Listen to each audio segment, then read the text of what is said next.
everyone. I want to welcome you all to the Fully Inclusive Clay class. This panel and discussion is held by Laurie Gutierrez and Katherine Beckner. This Fully Inclusive Clay class, presenters will share their experiences and best practices for a fully inclusive secondary and best practices level ceramics class. Participants will learn how differentiated instruction and adjustment of objectives for students with varied disabilities will provide for a rich class experience. Katherine and Laurie met at California State University, Chico, in the ceramic studio and adjoining beer garden sometime in the late 90s, and have a combined 30 plus years of teaching art in secondary schools. So please join me in welcoming Laurie Gutierrez and Katherine Beckner.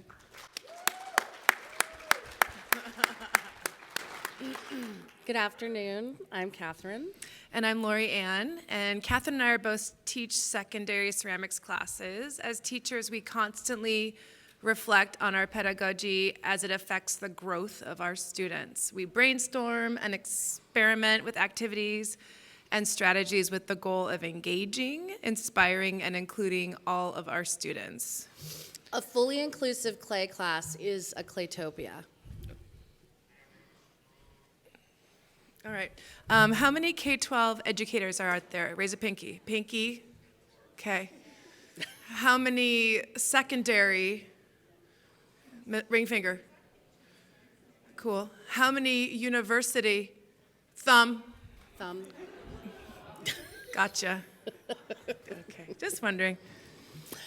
In a typical secondary ceramics class, there's quite a range of students, specifically in public school settings. Students come to us as ID numbers, and it's up to us to figure out what type of learner they are and differentiate from there. We see a range of ages and levels of maturity.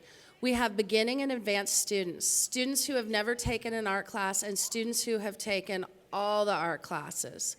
In public school settings, we work with students from diverse socioeconomic backgrounds, students with different abilities, some obvious, some hidden. We work with English language learners of all levels, and so on. It's safe to say art classes are the most diverse classes on any campus. Knock, knock if you agree. Very good. Okay. So taking the time to get to know your students and the skills they come to your class with is critical for our practice. This doesn't happen overnight or even in the first 3 weeks. A couple of ways to assess and get to know your students in addition to looking over paperwork is having conversations and through writing. Within the first 2 weeks, personally, I want to hear about my students' first art-making memory. I'll get to find out their literacy capabilities, a little bit about their fine motor skills as they're writing things out for me, and maybe a little insight into their young childhoods. I tell them about mine, taking time with my grandmother. She's teaching me how to draw cubes. I ask my students to write a paragraph describing their experience, what they made, how they made it, what materials or techniques they used, who helped them. I'm open to students typing this on their device or having a face-to-face conversation with me if that's an easier way for them to share.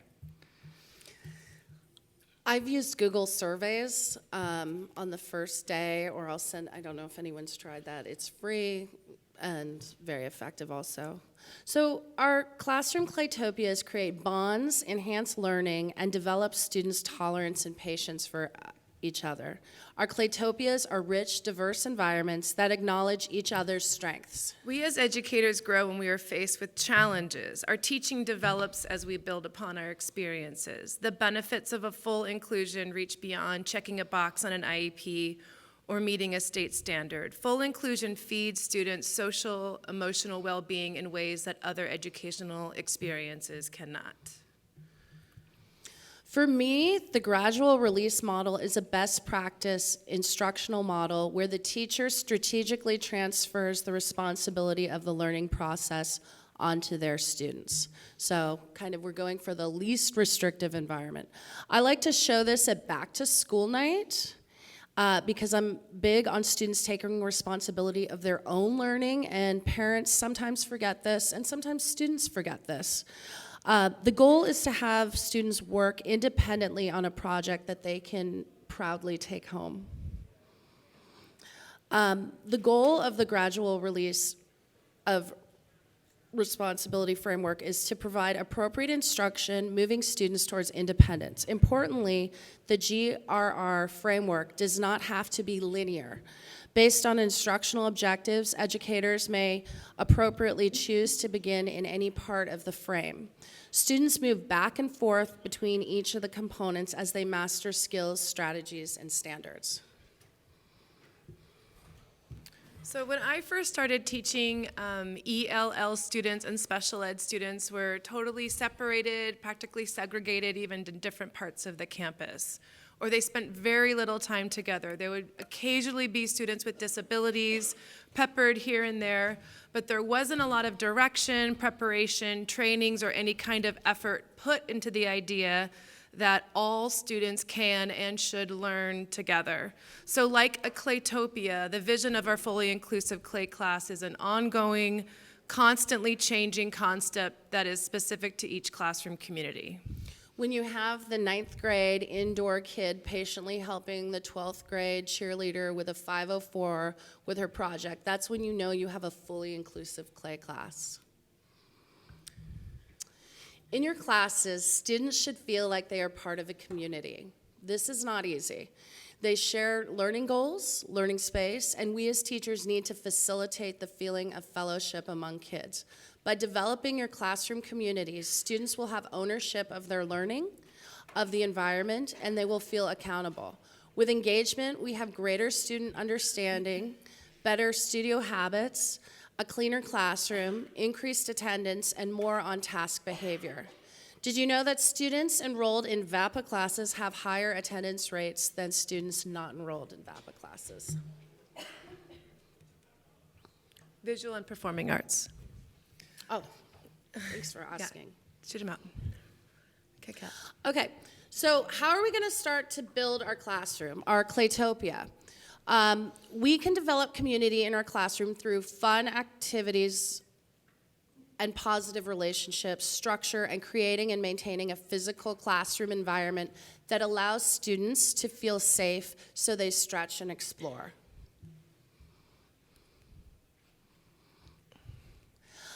Community circles are popular classroom activities with multiple functions. Who uses circle in their classes? Anyone? Okay, cool. I was really not, I thought it was too kumbaya. I was resistant, but it's actually very effective. There's plenty of information about this and restorative justice circles available online. We also have a Google Classroom at the end of the presentation that we'll share with you. Students sit in a circle and can all see each other. A prompt is given and a talking piece is passed around. I have a stuffed owl. You can use, I don't know, a piece of bowl, whatever.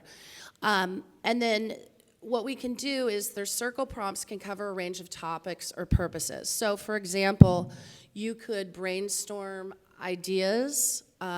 Example, let's say I do a double pinch pot animal as a second semester ceramics 1 assignment. And so we'll say name an animal from the ocean. Try not to repeat any. Also guided social exchanges. We can say, what's your most memorable Halloween costume, or pancakes or waffles. Also check-ins. One easy way is like one word to describe how you're feeling right now. And kids will go around the class or the circle and just say angry or frustrated. Also, we can use it as an informal assessment tool, like what steps of the Sgraffito plate are you on? So if I click it again, the video will play. This is from Laurie's class. Oh, there's sound. Sorry. Seal your box and then like cut it out. Then it's okay to start over. Put like flash stick around it overnight? Using, instead of water, you use vinegar to stick to your sides together. Have the right measurements. Have a design idea? To make sure it's not super wet when you make it. Be patient and try again. Keep it moist.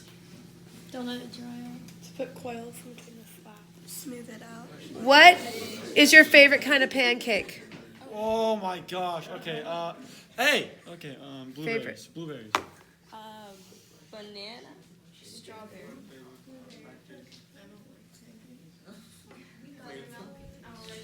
So sometimes the circle's like a food test, keep it light. Or sometimes you can dive deep. The first prompt was kind of a assessment tool. What's a tip you would give about the building of the slab box? And we've posted some circle resources for you on your Google Classroom, but like Kat mentioned, there's a lot of information about them online. Okay, so you can definitely catch more flies with honey, right? Yes? So be sweet. Studies have shown that a student's learning environment is specifically related to their achievement and social and emotional outcomes of your classes. Developing positive relationships between you and your students and among the students in your class is ideal for a course success. It is especially important in classrooms that teachers demonstrate their own appreciation of differences and remain open to teachable moments that unite the class as a community. Modeling by a teacher who shows instead of tells sets a standard that students want to emulate. Be positive. Yeah, just be nice. But you guys know that. Being a ceramics teacher is a joy because we get to be in clay class every day. So sharing this love with your students and the love of your content and being positive is an easy way to encourage your students to have a positive relationship with your class and a positive relationship with the content, with the clay.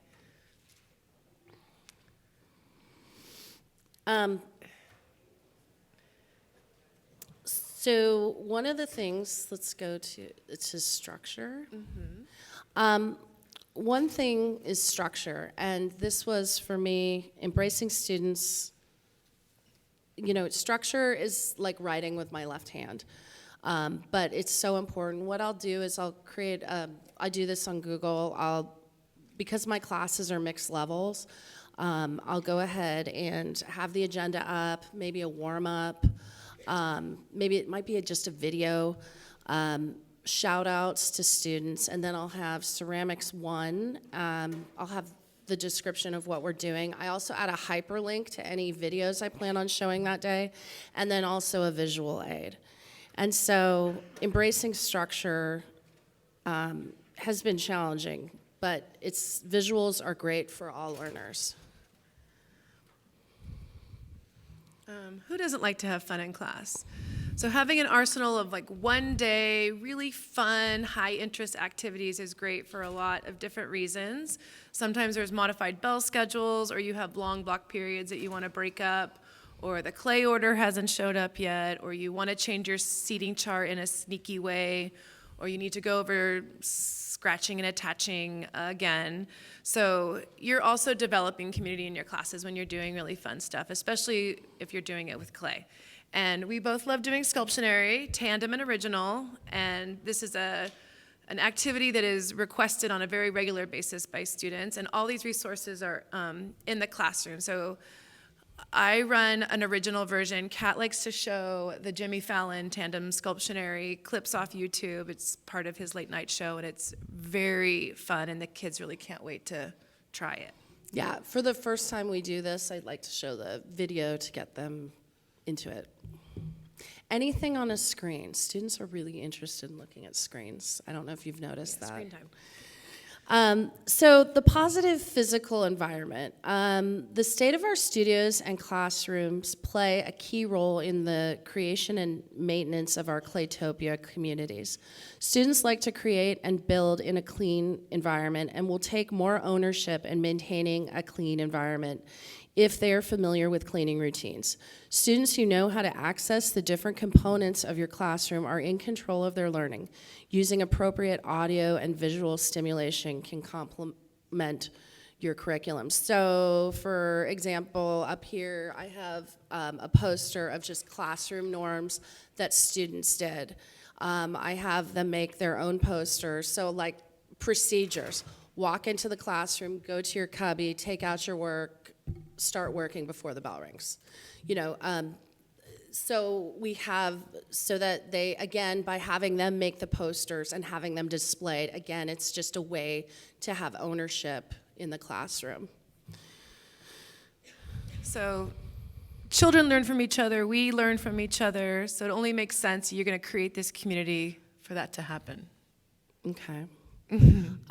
So why collaborate and peer-to-peer learning works? Your classroom community is the perfect setting to harness the power of peer-to-peer learning. Here we have children correcting each other, explaining their process to each other. Children are accommodating for each other. Children are observing each other and teaching and learning from their peers. This happens during both structured activities and art making. And I will actually, in the beginning of the year, give kids extra credit for helping. And I mean, I wish everyone just wanted to do it, but a lot of my students are point-driven. Yeah. So I like to use visual thinking strategies in my classroom. Has anyone used this before? Really, really my favorite resource. So I learned about this a couple years ago doing this social emotional arts and healing program. And one of the units of study focused on this. And I love this strategy because it's discussion-based and it's inquiry-based.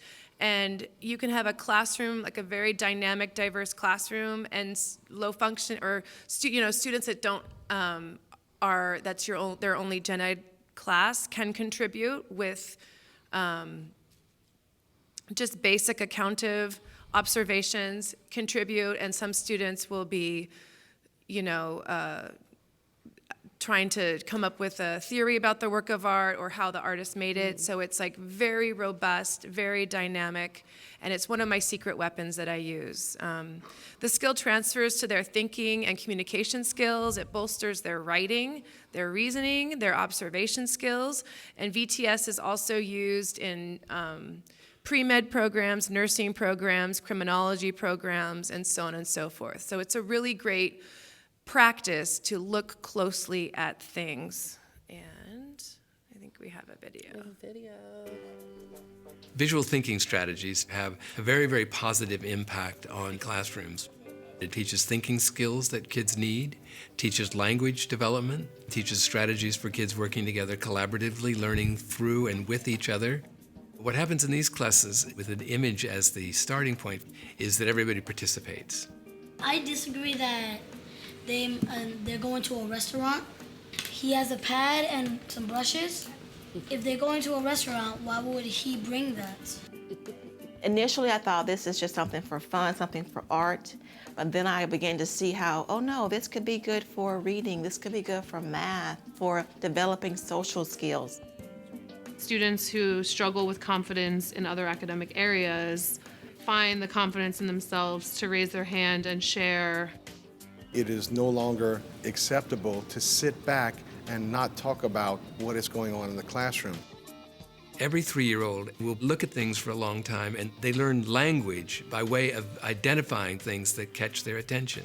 So when you're trying to teach viewing skills, what you're really trying to do is reawaken ones that are there all the time. Very inspirational. Just kidding. So the students, this is kind of how it goes. The students are presented with an image. They're given a moment to think, and it's a very scripted way of doing it. It's very easy to do. The teacher asks, what is going on in this picture? The students offer up comments which range from accountive observations to theories about what the artist is trying to express or the choices they've made. The teacher neutrally rephrases the comment using academic language and course nomenclature. If a comment needs exploration, the teacher will ask, what do you see that makes you say that? And then that will unlock some more expository thinking. Again, the teacher rephrases and it sort of loops back. To continue the process, the teacher will ask, what more can we find? And all the comments are valuable and add to the discussion. I also pull this out of my back pocket if we've cleaned a little too early and we have like 5 minutes to kill before the bell rings. I doubt that's ever happened to anyone in here, but yeah. So, Group activities. So experience with 3D design concepts and technical applications of the content of your course can be explored through group activities. I really like using group activities because it's a low risk group hands-on practicing rounds of a technique can benefit your students. Collaborative learning and peer-to-peer learning are both present in this type of activity. We know that experience is the best teacher. This fits into the gradual release model of teaching. So here we have students in my class. I wanted to introduce darting slabs and do another round of slab building to kind of get some of the kids that were struggling with the technique a little bit more experience. So I put them in groups of 2 and 3, and I just showed a few slides, gave them a basic template, and the steps were posted. By the end of the period, each student had not only slab built something, they've taken turns darting their forms, smoothing and finishing their forms, they're problem solving how to make the bottom together. I kind of left them to their own devices for that one.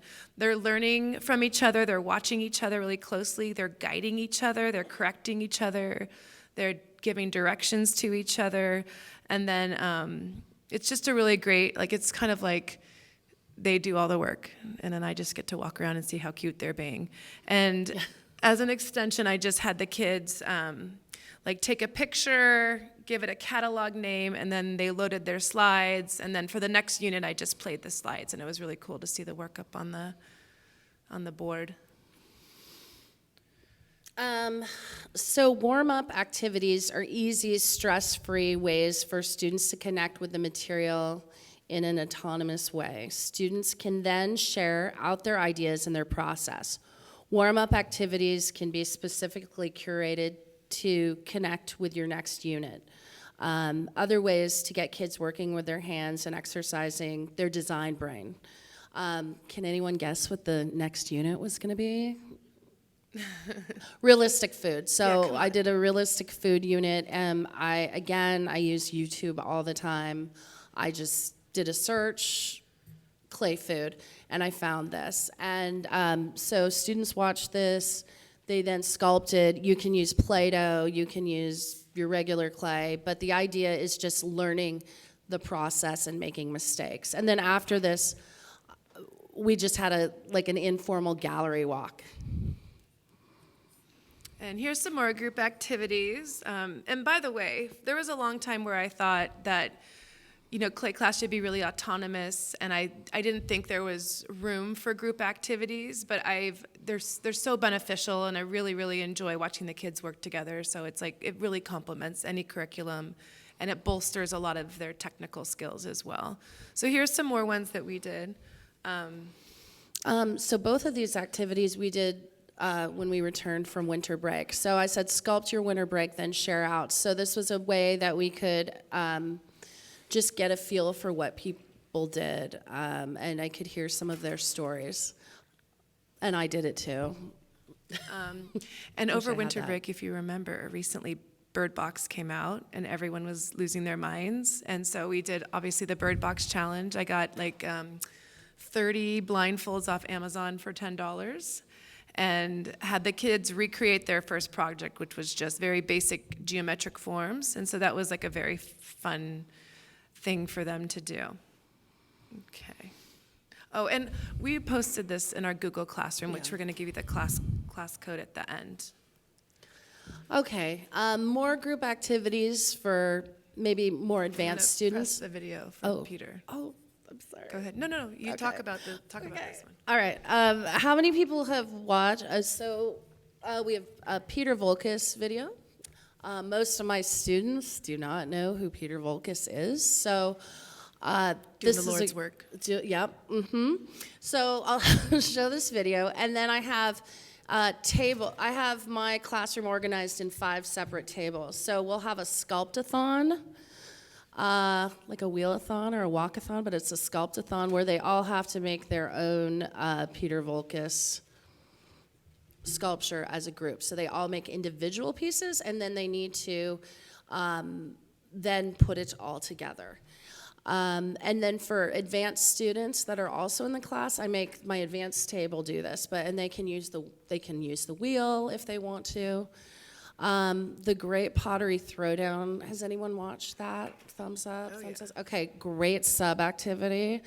Also, you can use it as a vehicle to just motivate our advanced kids that can kind of get complacent, like, I know how to do that. I'm like, okay, well, let's all do, I'll show a clip of the Great Pottery Throwdown, and then we'll have our own throwdown.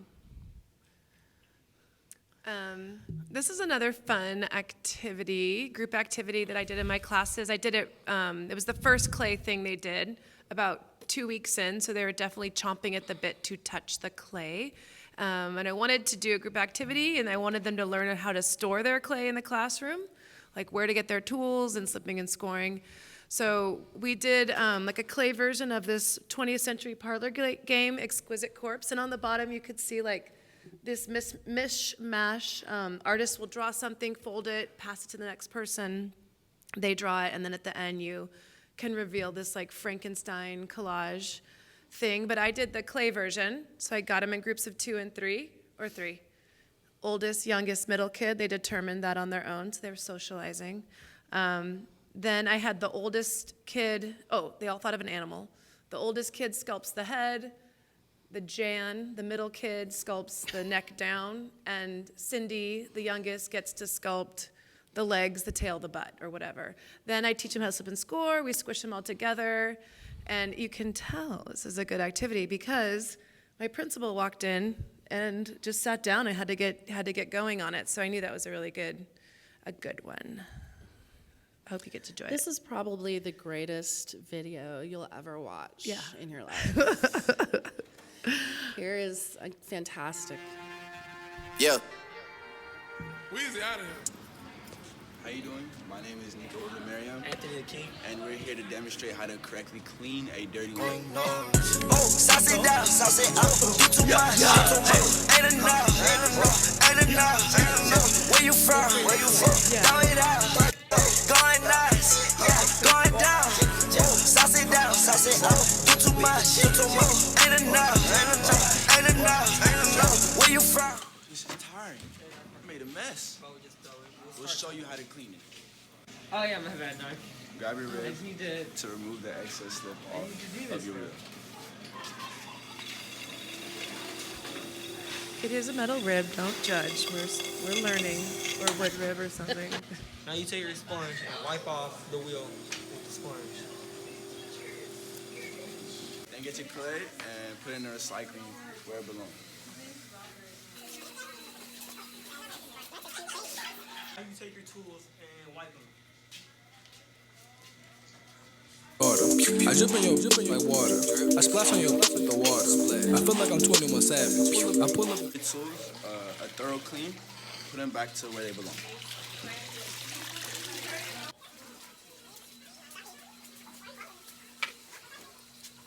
Please grab your splash pad, walk over to the sink.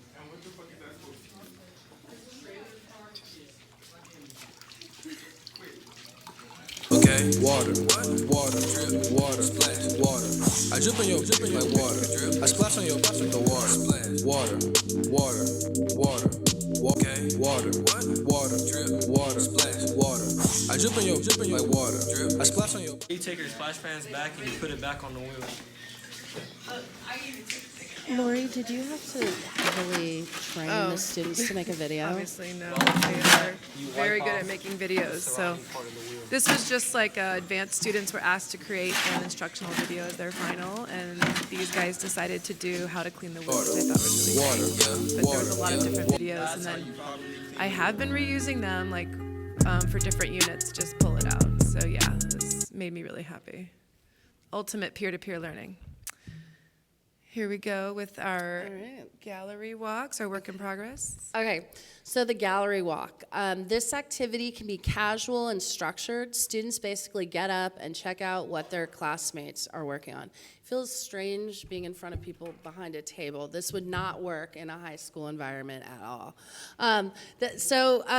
You know, I teach a block period. We need to just get up and move. Yeah. This can be modified with writing, giving students Post-its. I call this writing love notes. You need to write a love note about someone's sculpture, especially in the beginning when kids are self-conscious. They see their work as not great, and so they love getting a little love note. Or I'll have them say, I'll say, write a question, like, what do you want to know more about the work? Yeah. So, WIP. Okay. Yeah, you know me. Now you know me. All right. Also, differentiated instruction. So, ceramics and art teachers have been differentiating our instruction since the beginning of time.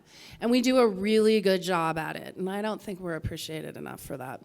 Being flexible and using formal and informal assessments to guide the instruction is key. So one of the things I do is I have my students create a website and showcase their work. Administrators love it.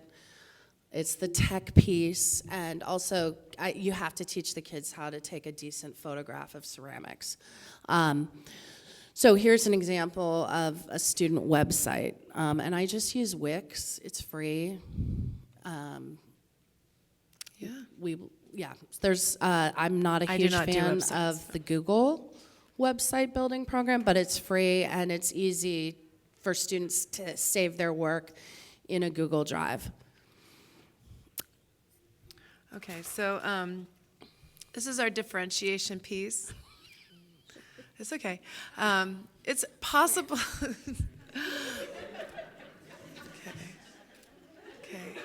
It's really focused on her right now. Well, it's because I have the little peephole in my shirt. Okay. Okay. Do you? There we go. Oh, it's really getting in there. Chico State. Chico. Okay. Okay. Okay. All right. Thank you.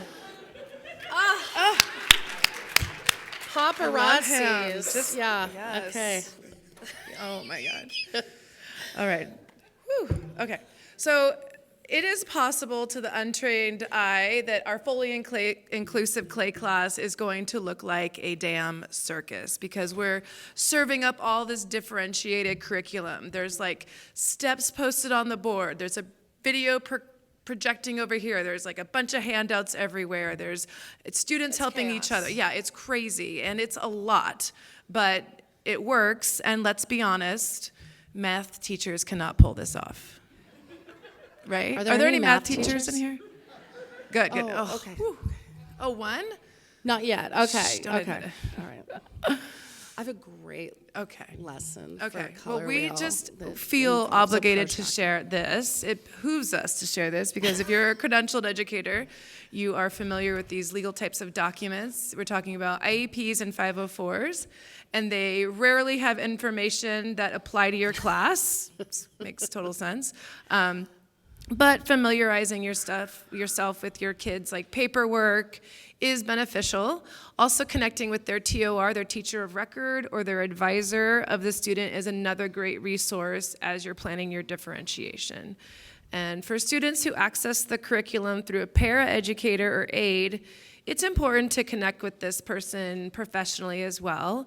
So work with them to modify and accommodate for your students. They're professionals and have a lot of information and tricks and ideas too. But don't expect that they understand ceramics. So, be kind and help teach them too about your content as well. I would say as a ceramics teacher, it's important to treat the custodian incredibly well and any para-educator that's in your room. Yes. Bake some cookies during the holidays. That is, yeah. Anyway, accommodations. So accommodations are supports and services provided to help a student access the general ed curriculum. and validly demonstrate learning. Some examples are extended time, assisted technology, a paraeducator, or specialized equipment. Ideally, your young maker will create or procure their own templates for slab building. But sometimes teachers need to come through with basic ones to keep things on track and allow for the student to focus on the building. So for example, we do a lidded container. You know, I want my students to create a typical student, I want them to create their own pattern and create their own box. Now, an accommodation might be that I need to give a pattern for a couple of students, that I would have used for the demo. Right. So like just one minor adjustment can make a world of difference. So I have a student who would tie like 100 knots in his apron every day, and at the end of the day or the end of the class we were cleaning up, untying of the knots was very difficult, and he would have a meltdown or throw a tantrum, and he would be on the floor. It would be very uncomfortable. It would be a spectacle, and sometimes would even go until the next class period. And so we're just like, how are we going? So we just bought a Velcro apron. I mean, Amazon, $10, done. So it's just that little minor adjustment where you can kind of level the student up to the next thing so we can move on with the class and the learning. So modification, the student usually is not on graduation track. Teachers can not only modify the standard for the student, but also get creative about modifying the technical approach. So for example, I have a student, she's nonverbal, she can't grip the clay or hold a paintbrush. So I had underglaze, the para would put underglaze on her fingertips, and then she would press the underglaze into slabs. So I would make the slab or the plate, and then she would just go for it. And I tried to add color theory to it. Okay, we're gonna use cool colors. Now we're gonna use warm colors, but yeah. It's really so dependent on who the child is. Yeah, it's individualized. So if you need more information about this, obviously you can look online. These are legal accommodations and modifications you need to make and have an effort to make for your students. And again, it adds to the enrichment of your course and your teaching to go through these efforts. But I also recommend Pinterest groups, Facebook groups, and having a happy hour with your special ed teachers. So connect with those people, they're professionals, and Custodians, the SPED department, Paris. Yes, your people. All right, so here's 2 examples of differentiated instruction. So I did snowflake plates. The learning objectives was learning negative and positive space. This was around the holidays. So more advanced students I taught students how to throw a plate. I showed students how to make a slab plate. And so students that are fast, they go on the wheel. And then I showed them how to make snowflakes. This is probably one of the most Pinteresty assignments I have, but it's a crowd pleaser. And sometimes you need to push through a crowd pleaser. Keeps the interest. And on the left, this is a differentiated, I guess, up. And I have a student, the student that finishes everything quickly and is ready for the next thing, and you're trying not to be annoyed, but you also want to honor their passion. Just come up with quick things that they continue to do to add. So we started with the animal. Okay, now make the environment for the animal. Okay, let's make a baby animal. So I know you've never seen a mama snake and a baby snake cuddling, but thanks to the magic of clay, you have. Research and artists, this is another administrative crowd pleaser. Linked to social studies. So this is, I have 3 examples of levels that are all Ceramics 1 students. So the first, the Frida Kahlo plate, I showed them how to make a plate. I don't know if you've done this before, it's so easy. You have a student print out an image and then trace the image with a soft charcoal pencil, and then if the clay is leather hard or wet, you can literally just transfer the image. And then I'll have students with underglaze of choice trace it, and then you have the image on there. It's cheap, it's easy, it's a crowd pleaser. So that would be the typical ceramics 1 student that did the Frida Kahlo piece.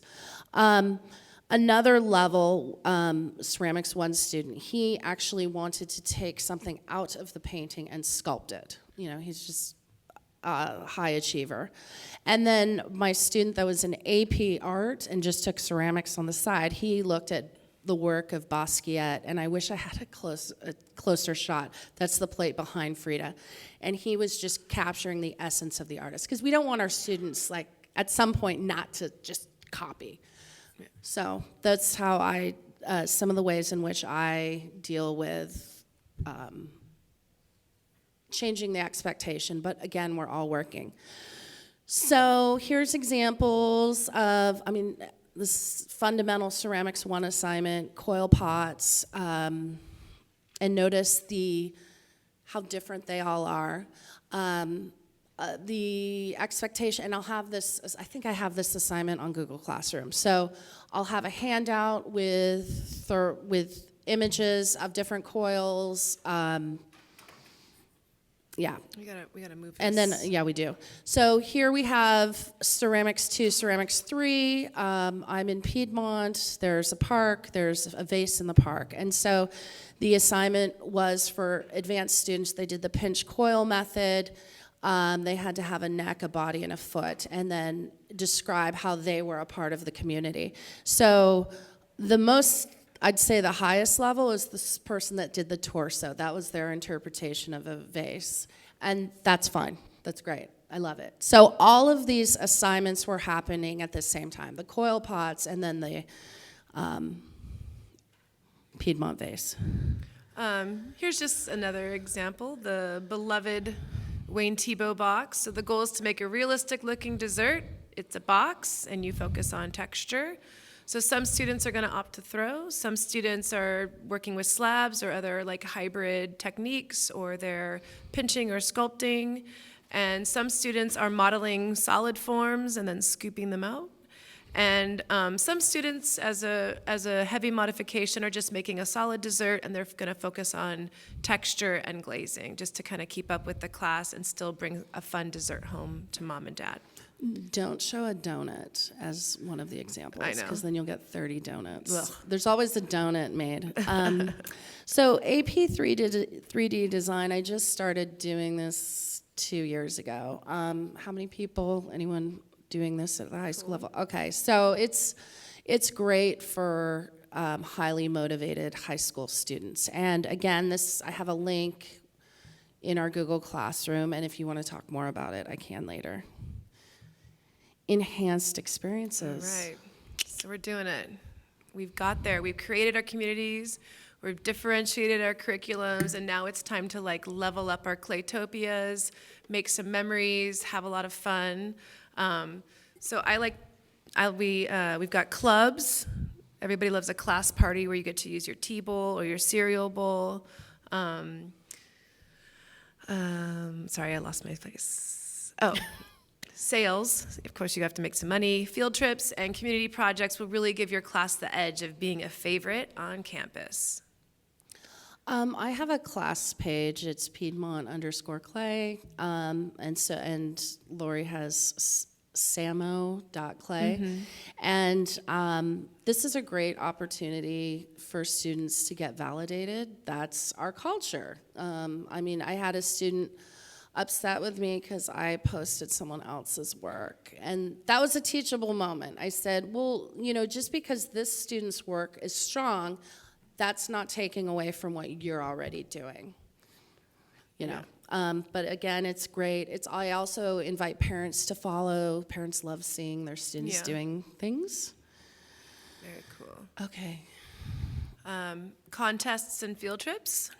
I teach at Santa Monica High School, a couple blocks from the beach. So we do a sandcastle contest as our final. That stupid 2-hour block period where all the work should have already been fired and graded, right? So what are you going to do? Katherine likes to take kids on field trips. I do too. Lots of fun. Yeah, I live in Northern California, where there's the California Clay Conference for the Advancement of Ceramic Arts, CC, or AC, CACA, it's called. CACA. In Davis, California. So I give them a choice of writing a gallery report or going to a bunch of art openings. So they usually choose that. That's me and my daughters and Donald as a toilet. I like to also use members of the community. I am so old that I now have students in college. And so I use former students, and this is my friend Roger Yee from Red Ox Studio in Concord. He's also willing to do a demo for me. And it's really nice if you can get friends to come, and it's nice for kids to hear someone that's not you. Yeah. And it's nice for me to not Yeah, hear it's not myself. a bad way to spend Yeah. a clay period. This is us with one of our famous photographs. From the mall? Yes. The largest Mall of the America. We went there. So if you wanted to take a picture, we have our Google Classroom code. If Google Classroom people, or do you know? Look, don't be afraid. It's okay. If you want, just Google it. I shouldn't say that. Okay.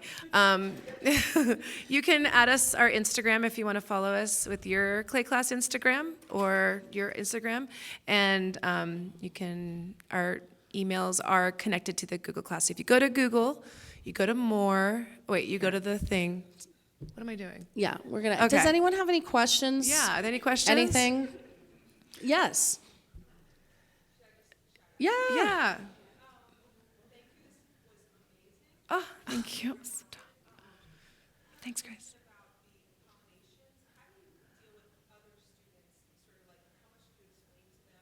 Nothing. It's illegal. well- I mean, like, if a student says, "Why does she get to paint with her fingers?" Like, Yeah. I just said, you do you. I mean, I've literally said that to a student. I want to see your best, and part of the grading is also, are you working the whole time? What do you want to say? Well, I I'm was just sorry. going to say that, like, what do you mean an accommodation? Like, why other kids couldn't have the same accommodation? Or, like, if it's like a grading difference? Oh, okay. Oh. Just, you know what, that's a really great question. I grade a little bit differently, so I don't run into that. But I think if creating the environment where some kids aren't going to like do that constant comparing to each other, it might kind of manifest in your benefit. You might not have to encounter that. But that is a tricky one. I'm not exactly sure what to say. I have elementary school children, and they've asked that. And I just say everybody's different. Everybody's brain works differently. And when you're talking to a student, it's actually illegal for me to talk about why other students do things Yeah. differently. And you can say that. I usually work with kids K through 5, and the biggest problem I come across, we do like kind of art on a cart. Ugh, So that's tough. It's tough, but it's good experience for me becoming an art educator because I'm just in school still. But my biggest issue, because I always want to include kids that seem to have sensory problems, Mhm. and getting past the touching the clay or Yeah. touching a messy material. I've had students wear gloves, like Yeah. just cheap latex gloves, and that some people on the kids on the spectrum, especially, really don't like the feel, and so gloves are a cheap accommodation. I will sometimes invite. What's that? Yeah, That's work brilliant. through a blag. That's a killer one. Okay. I've also invited, sometimes the OT, the occupational therapist, will come do push-in, and so that they are encouraging the kids to kind of go outside the box. We also just saw another artist, Amanda D. I don't remember her last name, but she was pounding out clay with 2 pinch pots put together in bisque, and then was able to pound with that, which I was like, wow, mind blown. So.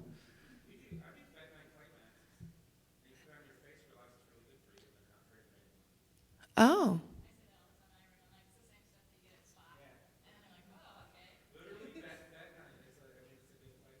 Oh, okay. Good. See, join the Google Classroom. Join Put the, that, like seriously, throw that up there. I'm learning. Yeah, keep this it going. This is just a community of learning. Go ahead. Yeah, awesome. So I loved your idea of doing like a group activity before you started a new unit Yeah. to kind of get them in the mindset. But in my classroom, and I imagine in many of our classrooms, kids work at different rates. Yeah. So they're not all done with a project at the same time. So do you just say, hey, stop what you're doing. We're going to do a group project now. And then you go back to finishing your old project. Well, then you have to have a space to like accommodate up, modify in a different direction for those students, and then wait for everybody else to get it. And also, like, I think those activities are good more in the beginning of a unit. So that's sort of when I break it in. We have the same problem. Yeah, and I will say, okay, you can work on that, but we're doing this right now. Yeah, just keep it wet for one more day. I'm doing this. We are doing We'll come this back to right it. now. Some kids hate group work. I hated group work as a student. Anyone else? Any more questions? Yeah. Yeah. In It's ceramics. tough. Yes. Oh my goodness. Very tough. Oh my goodness. Even tougher.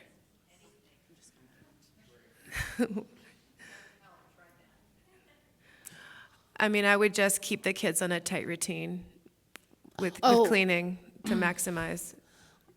Is that what you're asking? I was going to say, in situations like that, I might have a board that says, like if they're at tables, they have to all put their work on a board and then cover the board with plastic label that's, period 2, table 1, so that you don't have, get rid of the searching for their work. Yeah. Definitely. So just have, yeah. And then once you have that community in your classroom, they're minding each other. They're like, oh, so-and-so's sick. I'll keep his work wet for him. Yeah, or You'll just get rid of that whole process. Yeah. Work small. I've had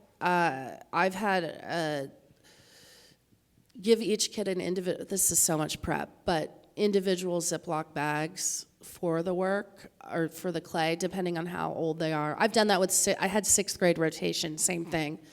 And when I did clay units, I would cut, I don't know, 3/4 of a pound of clay and put it in a Ziploc bag.